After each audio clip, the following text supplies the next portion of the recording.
Hello friends, आज की इस वीडियो में देखने वाले क्लास 10th जियोग्राफी, जिसे हम लोग हिंदी में क्या बोलते हैं, भूगोल बोलते हैं। क्या बोलते हैं? भूगोल।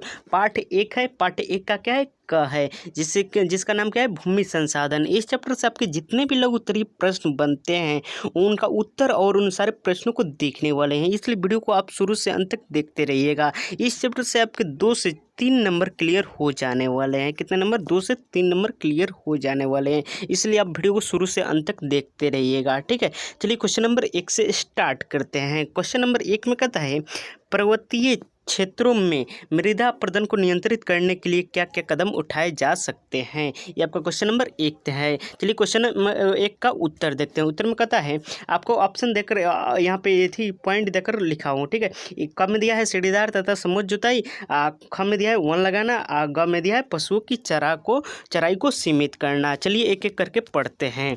एक में यानी सीढ़ीदार तथा समोच्च जुताई। ठीक है, तो पहाड़ी ढलानों पर सीढ़ीदार तथा समोच्च जुताई मृदा संरक्षण का प्रभावशाली तथा सबसे पुराना तरीका है। ठीक है, पहाड़ी ढलानों को काट कर कई चौड़ी सीढ़ियाँ बना दी जाती है। क्या बना दी जाती है? चौड़ी सीढ़ियाँ बना दी जाती है।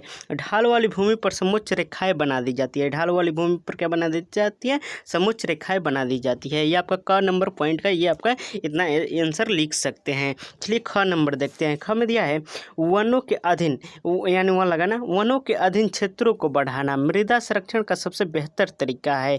वनों के अधीन क्या लगाना? क्षेत्रों को बढ़ाना मृदा संरक्षण का सबसे बेहतर तरीका है।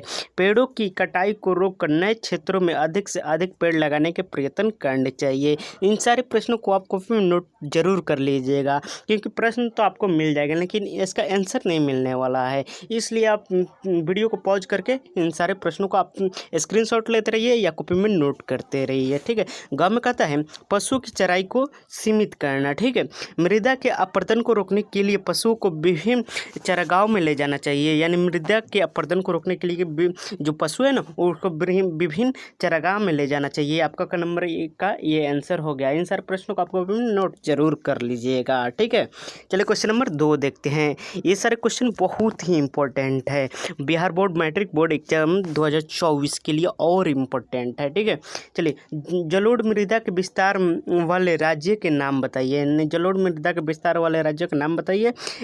इस मृदा में कौन कौन सी फसलें लगाई जा सकती है, उसका नाम भी बतलाना है। चलिए क्वेश्चन नंबर 2 का आंसर देखते हैं। आंसर में कहता है, जलोढ़ मिट्टी के विस्तार वाले राज्य हैं। कौन कौन से? उत्तर प्रदेश है, बिहार है, पंजाब है, गुजरात है, राजस्थान है, बंगाल है, असम है। ये आपके जलोढ़ मृदा के विस्तार वाले राज्य का नाम है। कौन कौन है? उत्तर प्रदेश, बिहार, पंजाब, गुजरात, बंगाल, असम है। और यहाँ पे कौन कौन सी फसलें लगाई जाती है, तो इसमें दिया है, इस मृदा में गन्ना, चावल, गेहूं, मक्का, दलहन जैसी फसलें लगाई जाती है। किस मिट्टी में? जलोढ़ मृदा में। ठीक है, इन सारे प्रश्नों को आप कॉपी में नोट जरूर कर लीजिएगा। ठीक है, मैं बार बार बोल रहा हूँ कि इन सारे प्रश्नों को आप कॉपी में नोट जरूर कर लीजिए।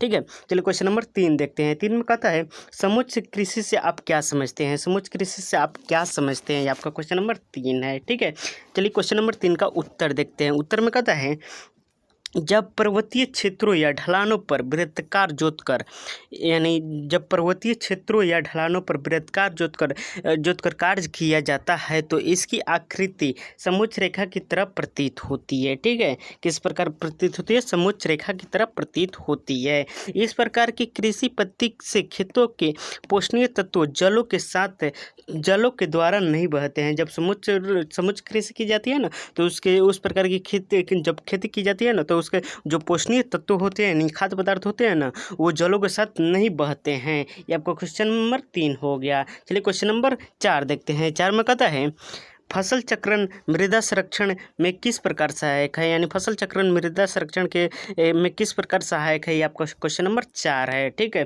चलिए क्वेश्चन नंबर 4 का उत्तर पढ़ते हैं। उत्तर में कहता है, फसल चक्रण द्वारा मृदा के पोषक स्तर को बरकरार रखा जा सकता है। क्या रखा जाता है? बरकरार रखा जा सकता है, यानी कुछ समय के लिए बनाया रखा जा सकता है। गेहूँ, चावल, मक्का, आलू आदि के लगातार उगाने से मृदा में ह्रास उत्पन्न होता है। यानी आप लगातार एक ही फसल की आप खेती कर रहे हैं ना, तो उसमें क्या होता है, मृदा में ह्रास उत्पन्न होता है। इसे तिलहन दलहन की खेती से पुनः प्राप्त किया जा सकता है। ठीक है, और इन सारे यानी जो पोषक तत्व है ना, उसको प्राप्त करने के लिए इसमें क्या करना होगा, तिलहन या दलहन की खेती करना होगा। और इन तिलहन और दलहन की खेती करने से इनमें क्या पोषक तत्व पुनः से प्राप्त किया जा सकता है। इससे नाइट्रोजन का क्या होता है, स्थिरीकरण होता है। ये मस्ट भी आई सब्जेक्टिव क्वेश्चंस है। ये आपका क्वेश्चन नंबर 4 है। ठीक है, ये इसको कॉपी में जरूर नोट कर लीजिएगा। ठीक है, चलिए क्वेश्चन नंबर 5 देखते हैं। 5 में कहता है मिट्टी का कटाव एक गंभीर समस्या है कैसे। ठीक है, मिट्टी का कटाव एक गंभीर समस्या है कैसे, आपका क्वेश्चन नंबर 5 कह रहा है। ठीक है, चलिए क्वेश्चन नंबर 5 का उत्तर देखते हैं। उत्तर में कहता है बहते पानी या हवा जैसे प्राकृतिक वाहकों द्वारा मिट्टी का हटना या स्थानांतरित होना। या स्थानांतरित का मतलब होता है एक स्थान से दूसरे स्थान पर चले जाना। ठीक है, मिट्टी का कटाव कहलाता है। क्या कहलाता है, मिट्टी का कटाव कहलाता है। ठीक है, तेज कटाव होने पर भूमि क्षतिग्रस्त हो जाती है। यानी क्षतिग्रस्त हो जाती है, क्या हो जाती है, तेज कटाव होने के कारण भूमि क्षतिग्रस्त हो जाती है तथा वो कृषि के लायक नहीं रह जाती है। क्या हो जाती है, क्षतिग्रस्त होने के बाद वो कृषि के लायक नहीं रह जाती है। ठीक है, मध्य प्रदेश, उत्तर प्रदेश, राजस्थान, छत्तीसगढ़, झारखंड की भूमि 40 लाख हेक्टेयर भूमि कटाव से ग्रसित है। कितने लाख, यानी इन सारे प्रदेशों है ना, यानी मध्य प्रदेश, उत्तर प्रदेश, राजस्थान, गुजरात, छत्तीसगढ़, झारखंड की लगभग 40 लाख हेक्टेयर भूमि कटाव से क्या है, ग्रसित है। कितने लाख हेक्टेयर, 40 लाख हेक्टेयर।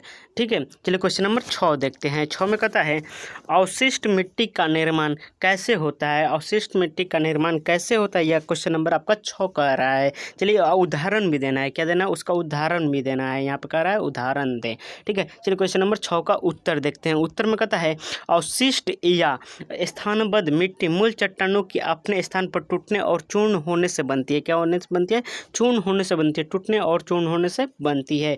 इसलिए मूल चट्टानों के ऊपर ही इस प्रकार, एक मिनट, ये क्या हो गया, एक मिनट रुक जाइए, हाँ हो गया। मूल चट्टानों के ऊपर ही इस प्रकार की मिट्टियाँ मिलती है। उदाहरण के लिए दक्कन पठार क्षेत्रों में बेलसाल चट्टान के टूटने से काली मिट्टी का निर्माण हुआ है। ठीक है, जबकि छोटा नागपुर पठार पर ग्रेनाइट एवं नाइस चट्टानों के अपक्षय से लाल मिट्टी का निर्माण हुआ है। आपका क्वेश्चन नंबर 6 का यह आंसर हो गया। चलिए क्वेश्चन नंबर 7 देखते हैं। 7 में जो क्वेश्चन है ना, ये बहुत ही इंपॉर्टेंट है। ठीक है, मस्ट बोलते हैं ना, मस्ट इंपॉर्टेंट क्वेश्चन में ये आपको गिना जा सकता है। ये आप अगर PYQ में देखिएगा ना, ये बार क्वेश्चन है ना, ये पूछा गया है। इस प्रश्न को आप जरूर से जरूर आज ही याद कर लीजिएगा। ऐसे तो सबको याद करना ही है, लेकिन ये प्रश्न पर ज़्यादा फोकस कीजिएगा। कपास के उत्पादन में महाराष्ट्र एवं गुजरात अग्रणी राज्य है, क्यों। ठीक है, ये क्वेश्चन बहुत ही हल्का है और इसका आंसर भी बहुत ही सटीक है। इस क्वेश्चन को पढ़ने के बाद में आप याद भी हो जाएगा लगभग आधा से ज़्यादा। ठीक है, चलिए क्वेश्चन नंबर 7 का उत्तर पढ़ते हैं। उत्तर में कहता है महाराष्ट्र एवं गुजरात राज्य में काली मिट्टी पाई जाती है। महाराष्ट्र और गुजरात में कैसी मिट्टी पाई जाती है, काली मिट्टी पाई जाती है। यह काफ़ी उर्वर मिट्टी है यह तथा अर्ध शुष्क क्षेत्रों में कृषि के लिए अच्छी मिट्टी मानी जाती है। ठीक है, कपास उत्पादन के लिए काली मिट्टी को श्रेष्ठ माना गया है। किसके लिए, कपास उत्पादन के लिए काली मिट्टी को क्या माना गया, श्रेष्ठ माना गया है। ठीक है, यही कारण है कि महाराष्ट्र एवं गुजरात कपास का उत्पादन में अग्रणी राज्य हैं। ठीक है, ये आपको क्वेश्चन नंबर 7 का ये आंसर हो गया, जो कि काफ़ी इंपॉर्टेंट क्वेश्चन था। चलिए क्वेश्चन नंबर 8 देखते हैं। 8 में कहता है पवन अपर्दन वाले क्षेत्रों में कृषि की कौन सी पत्ती उपयोग मानी जाती है। जो पवन अपर्दन वाले क्षेत्रों में कौन सी कृषि की कौन सी पत्ती उपयोगी मानी जाती है। चलिए क्वेश्चन नंबर 8 का उत्तर पढ़ते हैं। उत्तर में कहता है पवन अपर्दन वाले क्षेत्रों में पट्टिका कृषि उपयोगी मानी जाती है। यहाँ पे पट्टिका कृषि है। ठीक है, पट्टिका कृषि होती है ना, उपयोगी मानी जाती है। कहाँ पे, पवन अपर्दन वाले क्षेत्रों में। ठीक है, यह कृषि फसलों के बीच घास की पट्टियाँ विकसित कर की जाती है। यह जो कृषि है ना, फसलों के बीच क्या की जाती है, घास की पट्टियाँ विकसित करके क्या की जाती है, इसकी खेती की जाती है। ये आपका क्वेश्चन नंबर 8 हो गया। इस चैप्टर से हम लोगों ने 8 प्रश्न देखा है जो कि बहुत ही इंपॉर्टेंट है। ये 8 प्रश्न को आप कॉपी में जरूर नोट कर लीजिएगा। और ये आप इतना 8 प्रश्न याद कर लेते हैं ना, तो इसी में से आपका 1 या 2 प्रश्न परीक्षा में आने वाला है। 1 या 2 प्रश्न, तो ये 2 तो नहीं, तो 1 प्रश्न जरूर आएगा, जिससे आपका कितने नंबर बन जाते हैं, 2 नंबर बन जाते हैं। ठीक है, वीडियो यहाँ तक देखें। वीडियो पसंद है तो वीडियो को लाइक कीजिए, शेयर कीजिए और अपने दोस्तों में ज़रूर शेयर कर लीजिएगा, कर दीजिएगा। ठीक है, क्योंकि मैंने आपके लिए बहुत मेहनत कर रहा हूँ। ठीक है, thanks for watching this video.